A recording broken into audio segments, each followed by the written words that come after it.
Do you want to know what you get when you combine depression and superpowers? The Thunderbolts. Yes!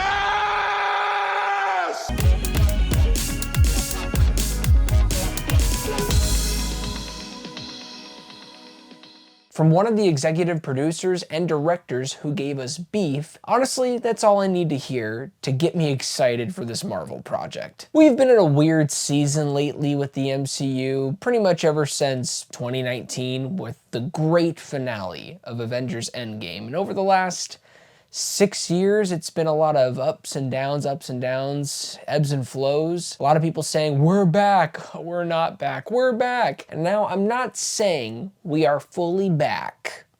What I can say confidently about this is that I loved the Thunderbolts. After finding themselves ensnared in a death trap, an unconventional team of antiheroes must embark on a dangerous mission that will force them to confront the darkest corners of their minds. Okay. Let's talk about the most important aspect with Thunderbolts, and that's mental health. Huh?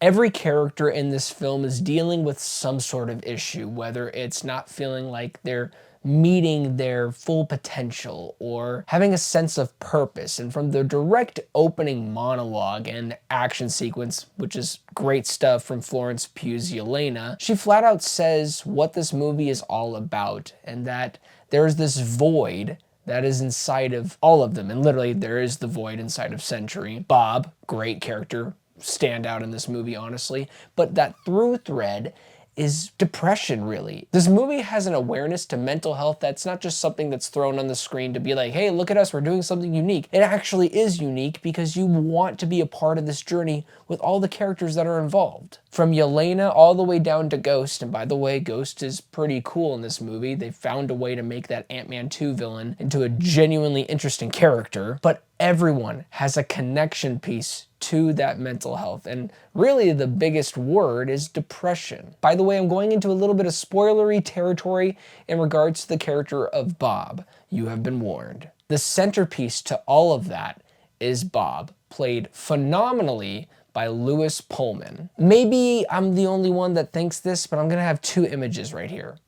Ryan Trahan, Pullman. You could have fooled me. Ryan, you might as well be in the MCU. Bob is the Sentry, and the Sentry has something inside of him called the Void. The Void is actually a separate entity in the comic books where it just wants to consume all of life, and that's pretty much the same thing. But what director Jake and the writers do that is really smart, connecting to that piece of mental health and depression, is adding that weight to the character of Bob Sentry / the Void, where Bob wants to become essentially a better person, why he's going through all these changes, why he signed up for certain programs to lead to hopefully a better life. And what he got was, well, something that turns up the volume on all aspects of his internal struggles. Then when you mix that with the perspective of something that wants to literally destroy everything in sight, you get some pretty tense sequences. This movie is loaded with amazing talent. You have Florence Pugh as Yelena, David Harbour as her daddy, Red Guardian. Hilarious. They are really the heartbeat of this film specifically, and the writers did a phenomenal job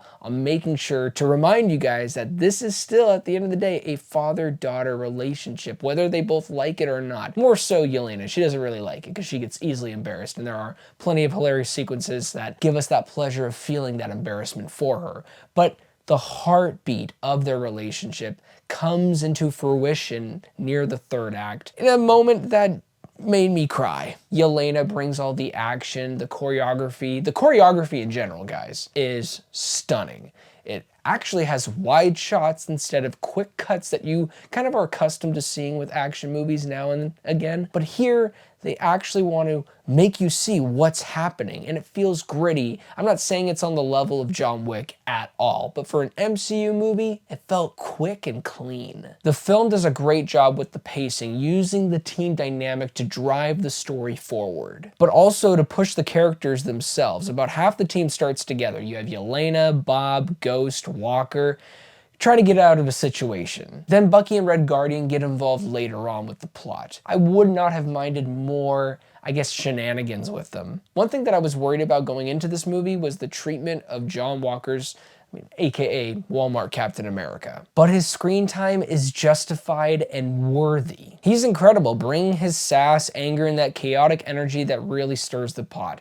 And he really loves to poke Bob. Now, Joseph, how's the third act? Is it a little bit safe? Is it kind of generic? Maybe that typical third act action sequence that you see coming a mile away?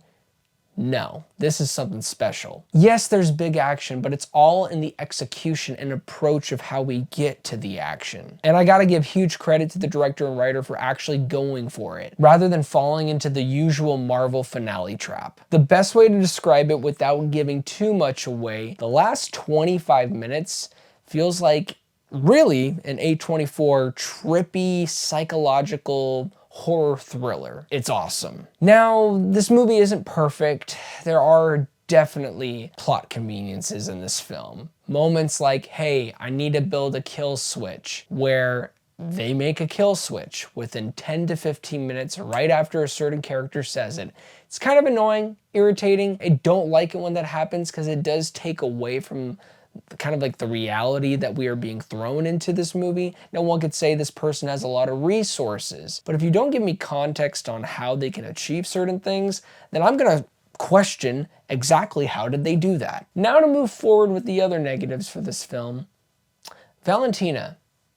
I did not care for this character one bit. She's pretty generic and not nearly as funny as the writers seemed to think that she was. And right when her character starts to get interesting, the layers are starting to be peeled down for Valentina to figure out what makes her tick. Who really is this person? Yeah, let's just forget about that and never bring up that scene again or the significance for her.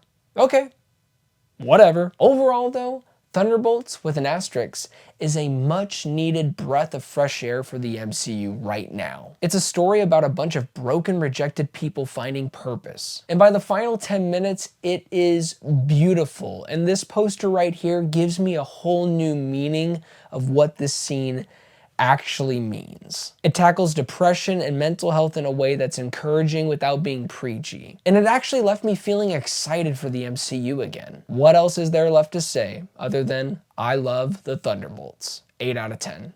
Well, thank you guys so much for watching this review. It really means a lot. Please don't forget to like and subscribe, but most of all, do not forget to be blessed.